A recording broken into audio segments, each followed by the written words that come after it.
स्वामी विवेकानंद के जीवन की कहानियाँ अध्याय भाग 21। स्वामी विवेकानंद के पिता का देहांत। समय के साथ साथ सब कुछ ठीक ही चल रहा था कि अचानक एक दिन हृदयाघात के कारण नरेंद्र के पिता का देहांत हो गया। नरेंद्र के पिता की मृत्यु मानो परिवार के लिए अभिशाप सिद्ध हुई। पूरे परिवार पर जैसे मुसीबतों का पहाड़ टूट पड़ा। विश्वनाथ जी का हाथ बहुत खुला था, जो कमाते खर्च कर देते थे। उन पर कुछ कर्जा भी हो गया था। उनकी मृत्यु का समाचार सुनते ही कर्ज देने वाले आदम के बड़ी मुश्किल से उन्हें समझाया गया और कर्ज चुकाने के लिए अग्रिम समय ले लिया। किंतु अब सबसे बड़ी समस्या थी परिवार के भरण पोषण की। नरेंद्र के परिवार में 6-7 सदस्य थे। बेटों में सबसे बड़े होने के कारण उन पर सारी जिम्मेदारियों का बोझ आ गया था।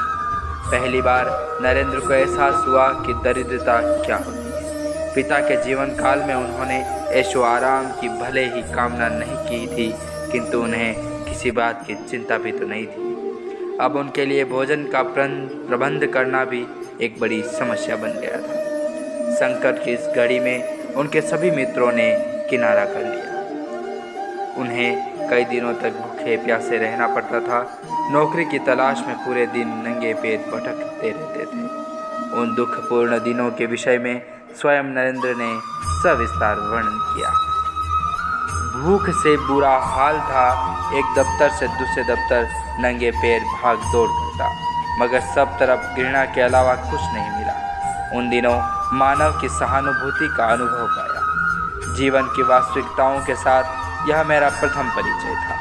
मैंने देखा संसार में कमजोर, निर्धन तथा परित्यक्ताओं के लिए कोई जगह नहीं। वे लोग जो कुछ ही दिन पहले मेरी सहायता करने में गर्व अनुभव करते थे, उन्होंने सहायता करने की सामर्थ्य होते हुए भी मुँह मोड़ दिया। यह संसार मुझे शैतान की दृष्टि दिखाई देने लगा। एक दिन तपती दोपहर को जब मुझसे अपने पैरों पर खड़ा नहीं हुआ गया, तो मैं एक स्मारक की छाया में बैठ गया। वहाँ पर मेरे कई मित्र भी बैठे थे। उनमें से एक मित्र ईश्वर का गुणगान करने लगा। वह गीत मुझे खुद पर गहरा प्रभाव सा लगा। अपने भाइयों तथा माता की असहाय अवस्था का ध्यान आते ही मैं चीख पड़ा, बंद करो यह गीत। जो धनवानों के घर पैदा हुए हैं और जिनके माँ बाप भूखे नहीं मरे रहे हैं, उन्हें तुम्हारा गीत प्रिय लगेगा। कभी मैं भी ऐसा ही सोचता था, मगर आज मैं जीवन की कठोरताओं का सामना कर रहा हूँ। यह गीत मेरे दुखमय जीवन पर उपासकारी चोट कर रहा है। कई बार मैंने देखा कि घर पर खाने के लिए पर्याप्त भोजन नहीं होता था।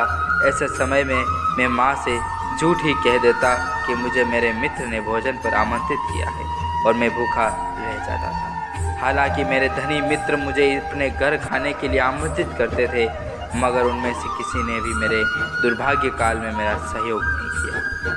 मैं भी अपनी अवस्था का जिक्र किसी से नहीं किया।